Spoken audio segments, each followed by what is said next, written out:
Desde la perspectiva filosófica, la amistad tiene una percepción de temporalidad muy importante, es decir, se tiene que asentar en una historia conjunta entre dos personas o más, y también un criterio de atención hacia el otro que también se tiene que tener muy en cuenta mientras entablamos una relación. Entonces, como tú has dicho antes, la sociedad ha virado hacia un individualismo que cada vez es más potente, y eso afecta inevitablemente, por ejemplo, al criterio de atención, es decir, al fijarnos en el otro y a prestar atención a algo que no sea el ego. Entonces, los nuevos modelos de amistad están contaminándose un poco de este paso del grupo social al individualismo contemporáneo, a cómo distinguir una buena amistad de la que no lo es tanto. Y para eso el pensamiento crítico y la filosofía creo que son fundamentales. Hay miles de ejemplos en la historia de la filosofía de cómo tratar el tema de la amistad desde un punto de vista analítico, ¿no? Y yo te pondría el ejemplo de Aristóteles o de Cicerón, cuando hacen un análisis sobre la amistad, y Aristóteles dice que cualquier persona tendría que saber distinguir entre tres modelos de amistad distintos. El primero es el que habla de un modelo de amistad utilitaria, en el que los amigos se relacionan porque tienen una utilidad en común. Entonces la amistad va a durar lo que dure la utilidad. Y esto es importante hacérselo notar a la gente a la hora de evaluar a sus amistades. Es decir, bueno, tenemos una cosa en común que a los dos nos apetece y la vamos a hacer, y entonces la unión que tenemos entre tú y yo gira en torno a esa utilidad. Luego hay un segundo modelo de amistad que creo que es el que todo el mundo tiene, que es el de diversión. Y la amistad dura lo que dura la diversión. Es decir, de ahí no se pasa. El problema está en el tercer modelo. Es un modelo de amistad donde se tiene que trabajar la excelencia, la virtud, que diría Aristóteles, es la arete. Y ese modelo de amistad conlleva una percepción igualitaria, no solamente del otro, sino también del trato que tú le das y que recibes del otro. Entonces, el concepto de amistad, que hoy en día creo que cuesta más trabajo y que está casi desapareciendo, tiene mucho que ver con esta dificultad que tenemos de trabajar la alegría que te proyecta el otro en ti cuando el otro consigue, por ejemplo, un logro por su cuenta.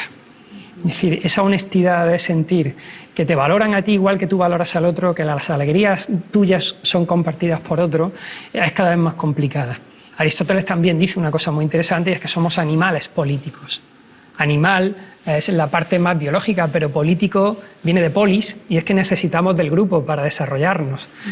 De manera que no se trata de la cantidad de amigos que tengamos, sino de la calidad de las relaciones que tú vayas entablando a través de la vida. Y eso es lo que hace que al final, cuando tú hagas el análisis de toda una trayectoria vital, te diga más o menos la capacidad tuya de análisis ha sido una vida plena, porque me he rodeado de personas a las que he querido y me he sentido querido, y esa relación social se tiene que cultivar desde el principio. Por eso insisto tanto en el valor de la amistad, de la sean capaces de percibir en el otro qué es lo que valoran de sí y qué es lo que valoran ellos, y sepan clasificar sus amistades a la hora de saber enfrentarse a la realidad. Es probable que esas relaciones sociales que se entablen puedan afianzarse a lo largo del tiempo, ¿no? Y eso le daría pues, la posibilidad de llegar con una felicidad y una salud por encima de la media. Luego, otra de las cuestiones que más dificultad me ha llevado a analizar es el con respecto a las relaciones sociales, ¿no? Y antes los consejos venían de los círculos cercanos, es decir, mis padres, mis amigos, la sociabilidad que nosotros teníamos cuando no había tanta pantalla ni tanta internet, generalmente se amparaba en el que era igual que tú o en alguien cercano a ti, al que le pedías consejo, al que le contabas tu vida o al que te confiabas, ¿no? Pero del momento en el que el individuo empieza a ganar terreno en esta sociabilidad y las relaciones sociales se van virtualizando, el problema de la gente es que a la hora de encontrar un hombro en el que llorar, un hombre al que pedir consejo, es decir, a la hora de buscar a alguien en el que puedas amparar tus dudas, tus miedos, etcétera, etcétera, encuentras que es muy complicado porque no has sabido sembrar ese concepto de amistad. Así es que acudes a ayuda externa, y la ayuda externa en algunos casos está por profesionales de la sanidad. Entonces creo que tendríamos que intentar recuperar ese valor de la amistad tan maravilloso, de decirle a nuestra gente joven, tenéis que seguir trabajando las amistades se trabajan, es decir, se tienen que afianzar, llevan una inversión de tiempo y llevan una inversión de atención, y a veces se nos olvida esto. Y claro, cuando de verdad ya necesitas un hombre en el que llorar, no lo tienes, porque has perdido esa inversión, y acudes a lo más sencillo, que son esos manuales de autoayuda. Y hay una frase de Javier Gomá, un filósofo español con el que comienza alguna de sus conferencias, que me parece excepcional, cuando dice: muchas gracias por prestarme vuestra atención. Y es un préstamo. Javier Gomá lo ve como un préstamo que me parece muy acertado, porque tú me estás prestando ahora en esta conversación el elemento más importante que tienes a la hora de aprender, que es tu atención. Pero no me la estás regalando, me la estás prestando. ¿Eso qué significa?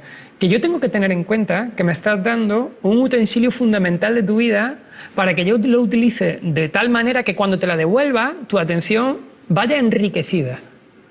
Si yo no enriquezco tu atención cuando te la devuelva, es muy probable que la próxima vez me la prestes pero en menores cantidades y que llegue un momento en que no me la prestes. Es decir, que me ignores, que es lo que pasa al final. Lo menos que podemos hacer es dedicarles la atención que nos prestan y devolvérsela enriquecida, o bien con un cuestionamiento, o bien con una duda, o bien con una reflexión. Es decir, que ellos sientan que la atención que te han prestado a ti, ¿vale?, les merece la pena, porque cuando se la devuelves llevan un enriquecimiento. Para eso tendremos que ser conscientes de la importancia que tiene la atención y darnos cuenta de que alguien te está prestando, tu hijo, tu alumno, tu pareja, tu amigo, te está prestando un elemento fundamental y que tú no lo estás usando bien. Y que cuando se la devuelves, se la estás devolviendo empobrecida, con lo que realmente cuando se la vayas exigiendo, pues te la irá prestando cada vez peor, ¿no? Ese es un elemento fundamental que está afectado por la velocidad a la que todo va. Realmente, si analizas esa velocidad y las consecuencias que trae, generalmente ninguna es buena.